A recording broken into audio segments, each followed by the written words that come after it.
Assalamualaikum warahmatullahi wabarakatuh. Yang terhormat pengasuh Pondok Pesantren Zainul Hasan Genggong, Kiai Muhammad Hasan Mutawakil Alallah, Rektor Universitas Islam Zainul Hasan, Bapak Dr. Abdul Wahab Aziz, BAMAG, Dekan Fakultas Tarbiyah, Bapak Zainuddin MPD, Kaprodi Pendidikan Agama Islam, Bapak Ahmad Humaydi MPD, dosen pengampu mata kuliah Psikologi Perkembangan, Bapak Arwadi MPDI, penemu metode Hanifida, Dr. Hanifuddin Mahadun MAAG, dan Dr. Khairatul Idawati Mahmud MPDI, kedua orang tua saya yang sangat saya sayangi, teman-teman mahasiswa Universitas Islam Zainul Hasan Genggong.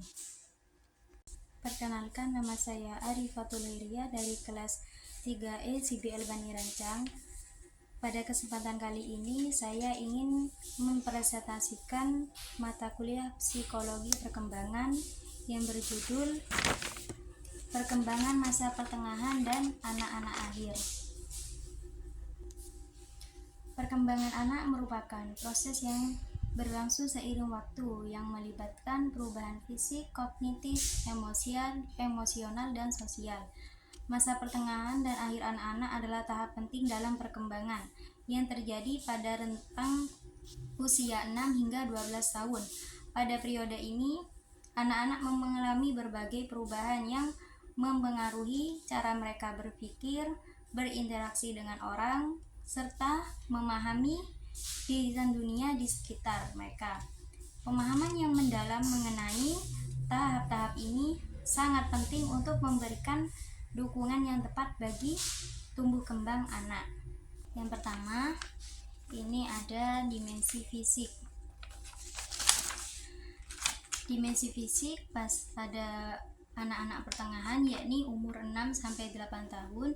Ciri-cirinya itu pertumbuhan tubuh stabil, proporsi tubuh lebih mendekati orang dewasa. Kemudian keterampilan motorik kasar dan halus berkembang pesat. Kemudian yang kedua, anak-anak akhir. Ini ciri-cirinya pubertas awal pada beberapa anak. Keterampilan koordinasi dan kekuatan meningkat. Perbedaan fisik antara laki-laki dan perempuan semakin terlihat. Yang kedua, dimensi kognitif. Pada masa pertengahan, peralihan dari pemikiran intuitif ke logis, tahap operasi konkret Piaget, pemahaman konsep waktu, angka, dan ruang, mulai berpikir tentang sebab akibat secara logis. Kemudian untuk yang anak-anak akhir, yakni umur 9-12 tahun, ciri-cirinya pemikiran lebih abstrak dan kompleks meski masih berbasis konkret. Kemudian pemecahan masalah lebih strategis. Kemudian yang terakhir, perhatian meningkat dan memori kerja semakin membaik. Kemudian ini yang ketiga, dimensi sosial dan emosional. Dimensi sosial dan emosional, yang pertama pada masa pertengahan, yaitu umur 6-8 tahun, anak-anak mulai belajar berbagi dan bekerja sama dalam kelompok. Kemudian persahabatan didasarkan pada minat bersama. Pemahaman emosi sederhana dan kontrol diri meningkat. Kemudian yang anak-anak akhir, persahabatan lebih erat dan didasarkan pada kepercayaan, mulai mencari identitas dalam kelompok sosial. Kemudian yang keempat, dimensi moral dan spiritual.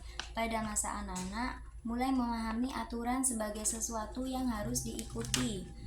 Kemudian konsep moralitas masih berorientasi pada konsekuensi. Untuk anak-anak akhir, mulai mempertanyakan alasan di balik aturan dan mengembangkan empati dan pemahaman terhadap sudut pandang orang lain. Kemudian ini yang terakhir, dimensi bahasa. Pada masa pertengahan, perbendaharaan kata semakin kaya, mulai menggunakan bahasa untuk menyampaikan ide dan opini.